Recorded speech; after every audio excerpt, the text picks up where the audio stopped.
श्रोता प्रेमियों, मैं राम सागर शास्त्री आप लोगों के समक्ष एक प्रसंग रखने जा रहा हूं। सरस दृष्टांत। देखिए, एक बार देवर्षि नारद ने भगवान से पूछा, प्रभु आपका निवास स्थान कहाँ है? भगवान बोले, सुनो कि ना हम बसामि वैकुंठे ना हम बसामि भूतले मधुभक्ता यत्र गायन्ति तत्रैव तिष्ठामि नारद। ना मैं वैकुंठ में रहता हूँ, न मैं पृथ्वी पर वास करता हूँ। मेरे भक्त जहाँ मेरा संकीर्तन करते हैं, हे नारद, मैं वहीं निवास करता हूँ। एक बार एक गरीब स्त्री के 2 बालक थे। विधवा होने के कारण वह उनका ठीक से पालन पोषण भी नहीं कर पा रही थी। उसके दोनों बच्चे एक जंगल के रास्ते से होकर पाठशाला में जाते थे। एक दिन बच्चों को रास्ते में डर लगा। उन्होंने जाकर मां को बताया कि मां, अन्य बच्चों के साथ उनका नौकर जाता है, परंतु मेरे साथ कोई नहीं होता। आप भी मेरे साथ एक नौकर भेज दिया करो, मुझे रास्ते में डर लगता है। मां की आंखों में आंसू भर आए। उसने चुपचाप उन आंसुओं को पोंछकर बच्चों से कहा, बेटा, डरने की कोई बात नहीं। जिस जंगल में तुम्हें डर लगता है, उसी जंगल में तुम्हारा मोहन दादा रहता है। जब तुम्हें डर लगा करे तो मोहन दादा को बुला लिया करना। दूसरे दिन बच्चे पाठशाला गए। उन्हें जंगल में डर महसूस हुआ तो बड़ी जोर से पुकारने लगे, मोहन दादा, तुम कहाँ हो? आज उन भक्त बच्चों की आवाज सुनकर भगवान भाग खड़े हुए। बच्चों का हाथ पकड़कर जंगल पार करा दिया। जब बच्चे अपने घर पहुंचे तो उन्होंने मां को सारी कहानी बताई। अब तो मां को विश्वास ही नहीं हो रहा था कि ऐसा कैसे हो गया। एक दिन की बात है, गुरुजी ने सभी बच्चों से कहा, कल अपने अपने घर से एक एक लोटा दूध लेकर आना। बच्चों ने जाकर यह बात मां को बताई। मां ने कहा, बेटा, मेरे पास कोई गाय भैंस भी नहीं है और न तो इतने पैसे हैं जो दूध खरीद सकूं। बच्चे चुप हो गए। जब वे पाठशाला जा रहे थे तब उन्होंने भय के कारण मोहन दादा को बुलाया और कहा, मोहन दादा, आज गुरुजी ने एक एक लोटा दूध मंगाया है।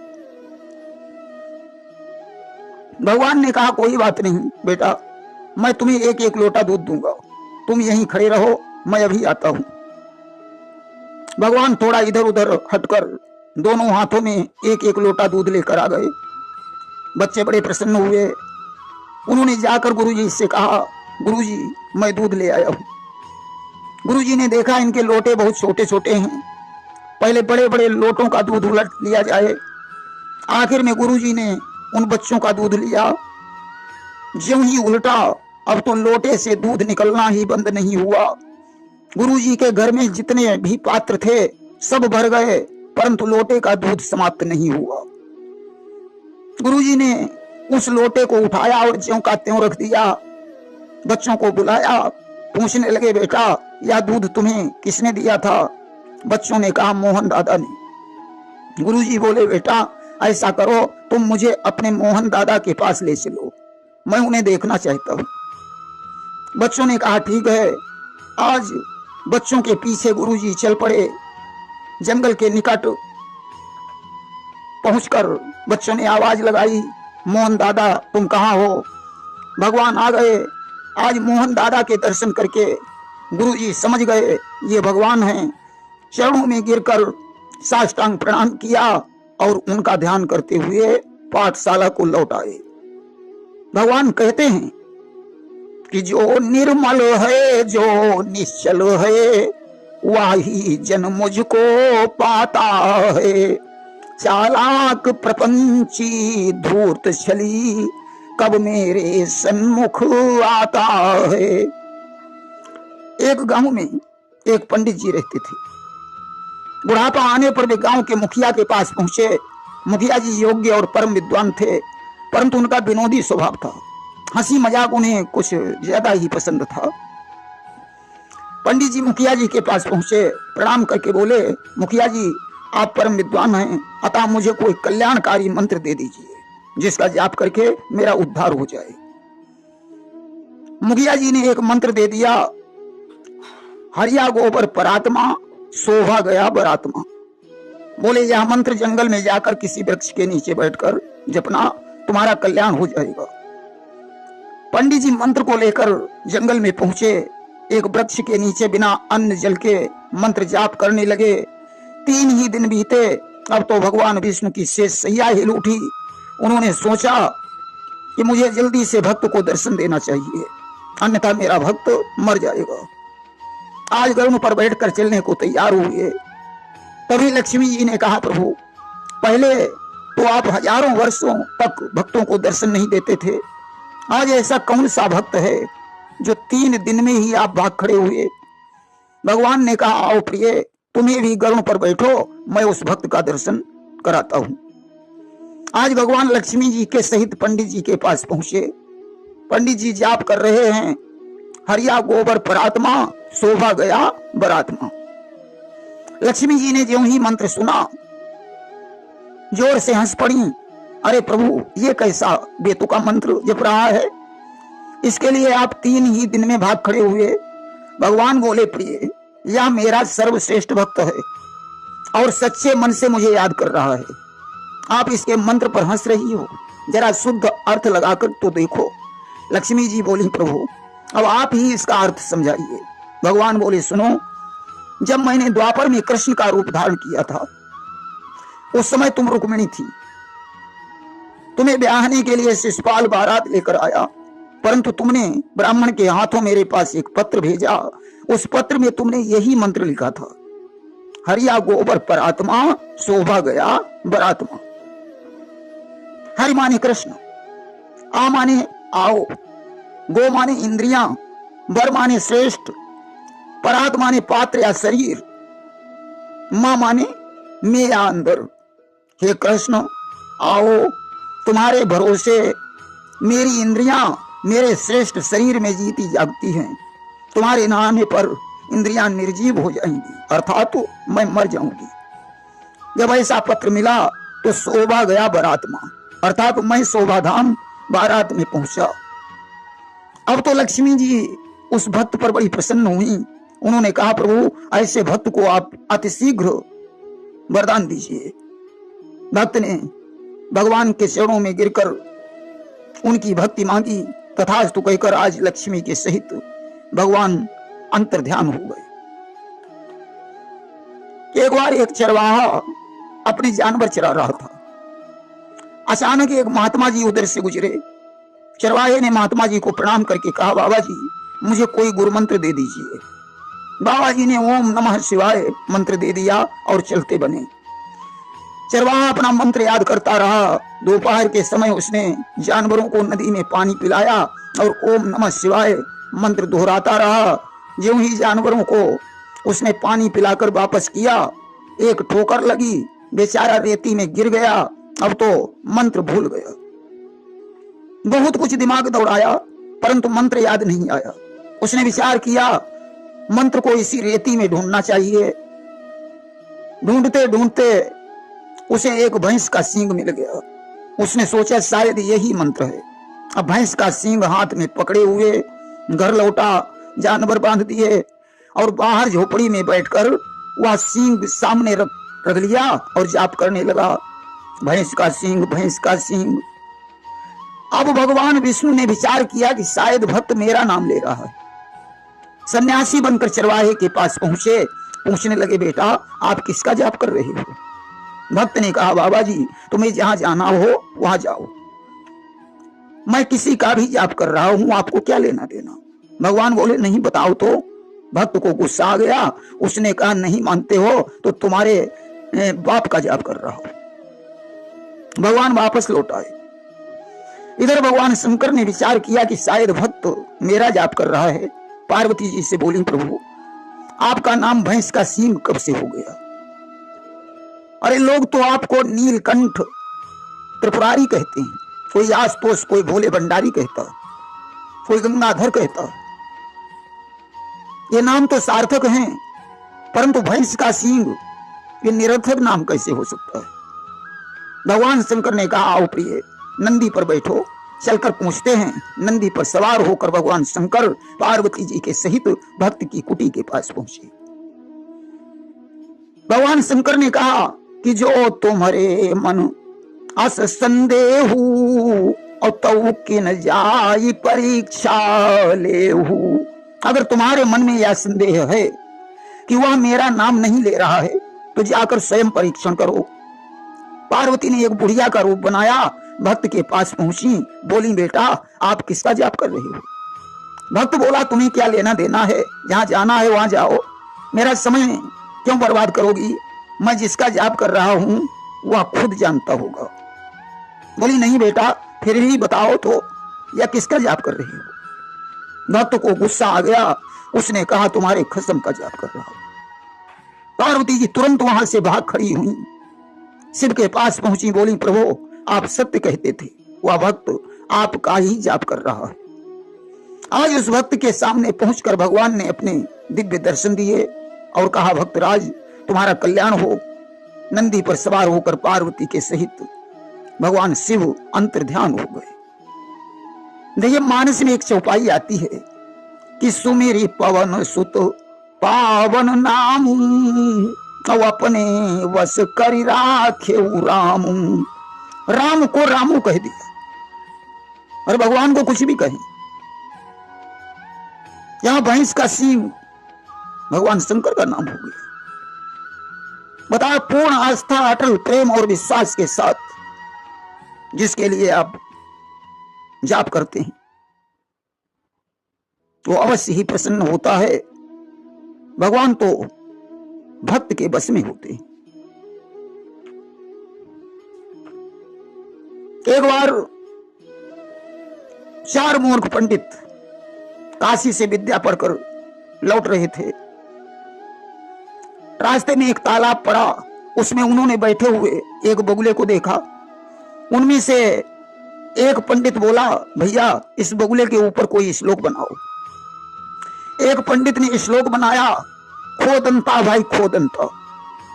बगुला पानी में चोंच मार रहा था, इसलिए उसके ऊपर यह श्लोक सही सिद्ध हुआ।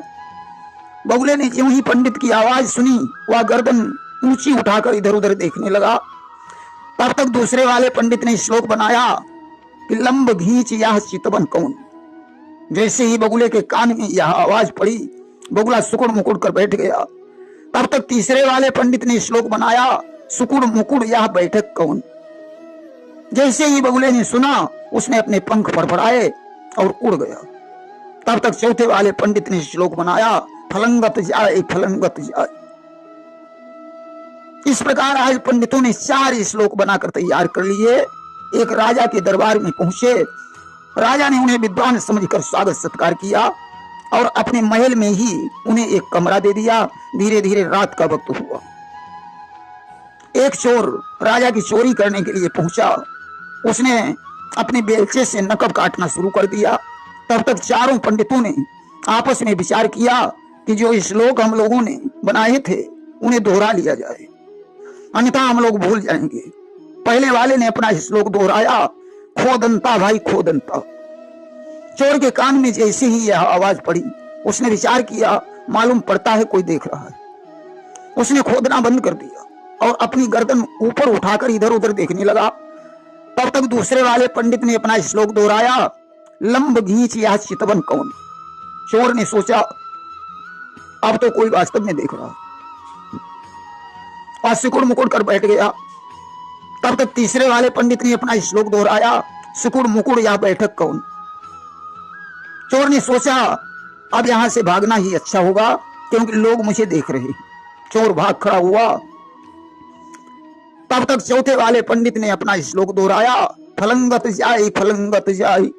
चोर ने सोचा अब तो पकड़े भी जाएंगे, लोग मेरे पीछे लगे हैं। चोर भगवान शंकर के मंदिर में जाकर छुप गया। उसने कहा भोलेनाथ आज मुझे बचा लो, आज से मैं चोरी नहीं करूंगा। रात भर उस मंदिर में बैठा रहा। ज्यों ही सवेरा हुआ चोर की निगाह भगवान शंकर के घंटे पर गई। सोने का घंटा था। बोला हे भोलेनाथ आज यह सोने का घंटा मुझे मिल जाए, आज के बाद फिर मैं कभी चोरी नहीं करूंगा। बड़ा प्रयास किया परंतु घंटा ऊंचे पर था, इसलिए वह घंटा प्राप्त नहीं कर पाया। उसने सोचा कोई टेबल एबल होती तो उस पर खड़े होकर यह घंटा तोड़ लेता, यहां तो शिवलिंग के अलावा कुछ भी नहीं है। उसने शिवलिंग को नमन किया और बोला, भोलेनाथ क्षमा करना, अब तो मुझे मजबूरी में आपके ऊपर खड़ा होना पड़ेगा। अब तो आज शिवलिंग के ऊपर चढ़ गया, अब तो भगवान शंकर साक्षात प्रकट हो गए। उन्होंने कहा, भक्तराज वरदान मांग लो। चोर बोला, प्रभु मैं तो चोर हूं, आपका घंटा चुरा रहा था, आप मुझसे वरदान मांगने को कह रहे हो। भगवान शंकर ने कहा, मैंने आज तक तेरे जैसा भक्त ही नहीं देखा। यहाँ तो लोग पत्र चढ़ाते हैं, फूल चढ़ाते हैं, जल चढ़ाते हैं, फल और मिष्ठान चढ़ाते हैं, परंतु तूने तो अपने को ही चढ़ा दिया। इसलिए मैं आज तुझ पर बड़ा प्रसन्न हूं, कोई न कोई वरदान तो मांगना ही पड़ेगा। चोर ने कहा, प्रभु अगर आप नहीं मानते हो तो जो घंटा मैं तोड़ रहा था वह मुझे अर्पित कर दो। भगवान शंकर ने तथास्तु कह दिया। उसी समय वह घंटा स्वयं टूटकर चोर के हाथों में गिर गया। चोर उस घंटे को लेकर घर लौट आया। एक विरक्त महात्मा ईश्वर की भक्ति में लीन रहते थे। भोले भाले होने के कारण लोग उन्हें बुद्धू कहते थे। एक दिन राजा ने अपने मंत्रियों से कहा, क्या तुमने कभी किसी बुद्धू को देखा है? मंत्रियों ने कहा, हाँ महाराज, एक बुद्धू महात्मा जी हैं जो अपने नगर में ही रहते हैं, अगर आज्ञा हो तो उन्हें ले आऊं। मंत्री उन्हीं महात्मा को राजा के पास ले आए। राजा ने कहा, महात्मा जी तुमने कोई संपत्ति क्यों नहीं कमाई? तुम क्यों इस तरह अपना जीवन काट रहे हो? महात्मा जी बोले, राजन हमारी इंद्रियां सांसारिक भोग नहीं चाहती है, हम तो सिर्फ ईश्वर का भजन करते हैं। राजा ने इस बात पर प्रसन्न होकर बुद्धू महात्मा को काफी धन दिया और राजमहल में ही रहने का अनुरोध किया। महात्मा जी ने राजा का सारा धन वापस कर दिया। राजा ने कहा, महात्मन कोई बात नहीं, आप धन लेना नहीं चाहते हो मत लो, परंतु यह सोने की अंगूठी निशानी के बतौर धारण कर लो। महात्मा बोले, राजन मैं इस अंगूठी का क्या करूं? राजा ने कहा, तुम बुद्धू हो और तुमसे बड़ा कोई बुद्धू जब तुम्हें मिल जाए तो यह अंगूठी उसे दे देना। कुछ दिन के बाद राजा बीमार हो गए, उनके बचने की आशा समाप्त हो गई। महात्मा जी उन्हें देखने के लिए पहुंचे। जाकर पूछने लगे, राजन क्या हाल चाल है? राजा बोले, अब तो बस परलोक जाने की तैयारी है। महात्मा जी बोले, राजन क्या तंबू बिस्तर डेरे आदि वहां भेज दिए? राजा बोले, महात्मन ये सब सामान तो नहीं भेजा। महात्मा जी बोले, तो क्या सब सामान साथ में लेकर जाओगे? राजा बोले, अरे महात्मा जी मेरे साथ में कुछ भी नहीं जाएगा। महात्मा जी बोले, आपकी रानी मंत्री सिपाही आदि तो जाएंगे ही। राजा बोले, वे भी नहीं जाएंगे। महात्मा जी बोले, तो क्या आप घोड़े पर बैठकर अकेले ही जाएंगे? राजा ने कहा, वहां घोड़ा भी नहीं जाएगा। महात्मा जी ने कहा, तो क्या पैदल जाओगे? राजा बोले, तुम मूर्ख हो, क्या परलोक में शरीर साथ जाता है जो पैदल जाने की बात कर रहे हो? महात्मा जी ने कहा, अच्छा वहां से कब लौटोगे? राजा ने कहा, अब लौटना कैसा, अब तो दूसरा शरीर धारण करना पड़ेगा। महात्मा जी ने वह अंगूठी उतारी और राजा से बोले, ये अंगूठी लो, परलोक में तुम्हारे काम आएगी। राजा बोले, यह अंगूठी भी वहां नहीं जा सकती। बोले, तुमने कहा था कि तुमसे बड़ा कोई बुद्धू मिले या अंगूठी उससे दे देना। मुझसे बड़े बुद्धू तुम ही हो, जो प्रजा का खून चूस चूस कर धन इकट्ठा करते रहे, परलोक की पूंजी इकट्ठी नहीं की। राजा बोले, महात्मन परलोक की पूंजी क्या होती है? महात्मा जी बोले, धर्म ही परलोक की पूंजी है। राजा ने महात्मा जी के चरणों में अपना मस्तक रख दिया। बोला, महात्मन अब मुझे कोई ऐसा उपदेश दीजिए जिससे हमारा उद्धार हो जाए। राजा के अनुरोध पर महात्मा जी ने ब्रह्म ज्ञान का उपदेश दिया, जिससे राजा को शांति प्राप्त हुई और राजा इस लोक को छोड़कर परलोक को चला गया। प्रेम से बोलिए वृंदावन बिहारी लाल की जय।